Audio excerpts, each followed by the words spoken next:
Alam nyo kung ano to? This is from New Zealand. Order natin. Hindi mo makakailang akin yan. May pangalan natin.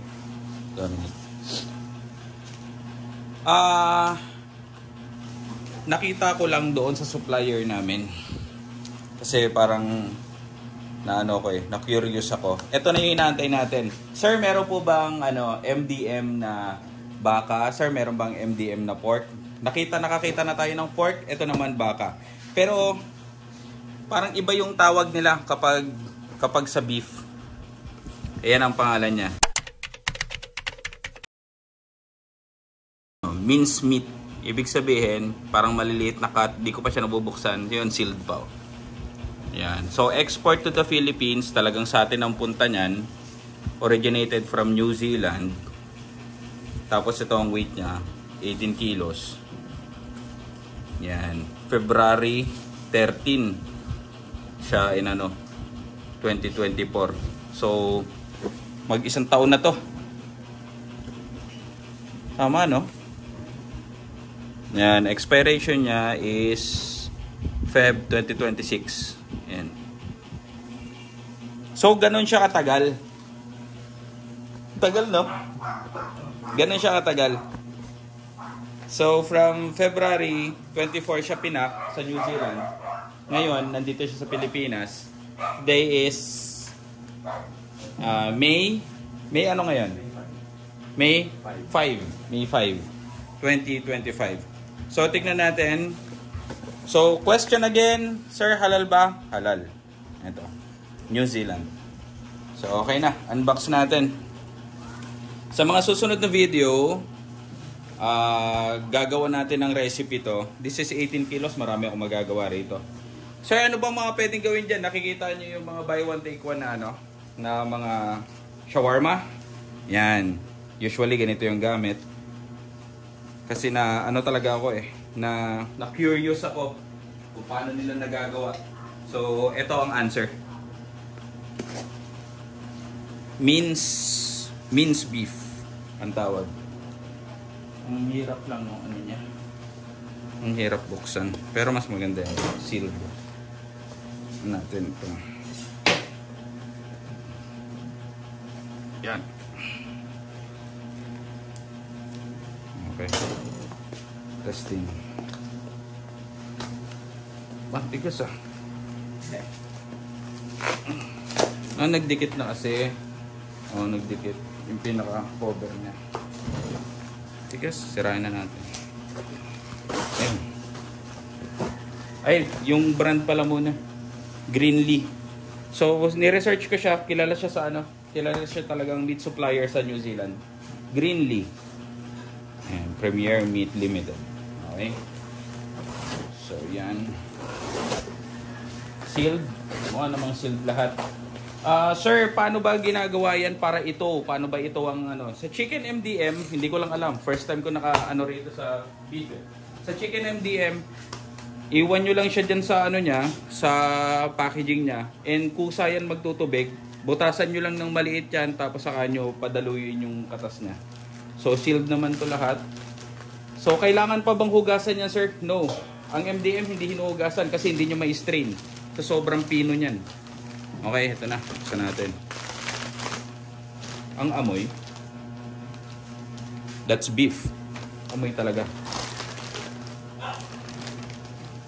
Yung pagkakaiba talaga kasi ng pagkakaiba ng chicken MDM sa beef MDM, ito amoy mo na agad siya.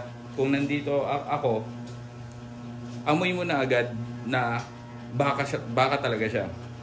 Yung distinct amoy ng baka, nandyan siya. Pero kapag sa chicken MDM, wala kasing distinct na amoy yung chicken Ang baka talaga, boy, lumapit ka rito, boy. Ito kasi, dito ka, anong amoy? Amoy baka na talaga, Oo. Kasi nagtatrabaho si Boss Boboy ng mga leg quarter. Gaay siya ng leg quarter. So, yan. So, sa mga susunod na videos natin, you can comment. Pwede kasi natin gawin to for pasta. Spaghetti. Yan, pwede yan. Meatballs. Pwede yan. Burger. Pwede yan. Ano pa ba? Shawarma, pwede. And ang mainit ngayon, tuturuan ko kayo sa nachos. Yan. Imaginein mo. Ay, yung presyo pala. Ang price nito is naglalaro siya from 65 to 85 to 95. Ganyan. Ang nilalaroan niya na presyo. Imaginein mo yun. Kung magpapa-ground beef ka, it's 300 to 400 pesos per kilo. Ito, 65, 85, 75. Kahit mag 100 pesos, mura pa rin siya. Okay? So yan, tingnan natin yung texture. Kuha tayo ng konting sample.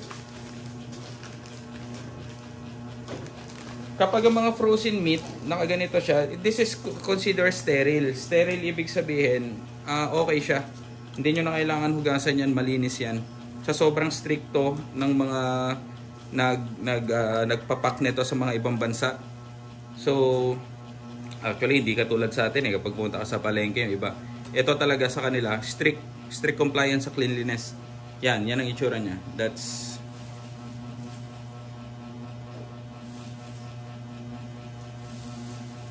Yan ang itsura niya. Ang amoy niya, bakang-baka.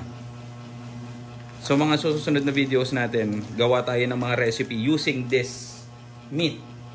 Or siomai, pwede rin natin mag-siomai. Try natin kung anong kalalabasan niya. Okay? Yan o. Thanks Lord. Galing no?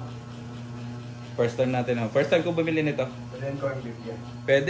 Pwede rin corned beef. Kaso lang, ang texture niya, hindi corned beef. Kumbaga parang giniling siya, kalalabasan niya. Kasi kapag ang kinukuha kasi natin texture sa corned beef is parang may mga strand. Yun kasi yung masarap doon. Sa tapa, ganyan. So, tingin ko, ito yung may mga tapang mura eh. No? Ito yung ginagamit. Baga, yun. May makikita kasi mga buy one take one na tapa, mga ganyan. Malamang sa malamang ganito yung gamit. And, just to be clear, sir, is that good for human consumption? Definitely yes. Definitely yes. Kasi yung mga ganito is talaga namang since hindi na nila pinapakinabangan, imbis na itapon, pakinabangan pa ng ibang bansa. Which is sa Philippines, ma-diskarte tayo when it comes to food eh. Sa atin nga kapag nag-slaughter ka ng isang buong animal lahat nagagawa natin ng paraan sa luto eh. How much more yung ganito na talagang byproduct lang naman to, na talagang tinanggal lang dun sa mga buto-buto yung mga laman. Pero meron bang kasamang buto yan, sir? Ang mga ganito is wala. Kasi hindi rin papasa talaga dun sa nila kung meron makikita ng mga debris ng buto rito. Kasi that is not safe for human consumption. Stricto sila pagdating sa ganyan. Okay? So, abangan na lang yung mga next videos natin. Magsisipag tayo ng konti para mas marami kayong matutunan. Kasi kailangan na nating magnegosyo. Kailangan na nating gawin ang pagninegosyo. Kasi si Boss Buboy malaki na sumahod sa akin, kaya kailangan niya na magnegosyo. No, Boss Buboy? Ayan, yun lang. For this video, maliwanag. Meron na tayong MDM. And also, I am thinking also na mag-supply na rin. No? Boy, no? Sa mga tignan natin kung meron akong makukuha solid na solid na supplier, yung constant na meron. And also, syempre, kung makakadayo ka rito sa Cavite. Okay? Sarado natin yan.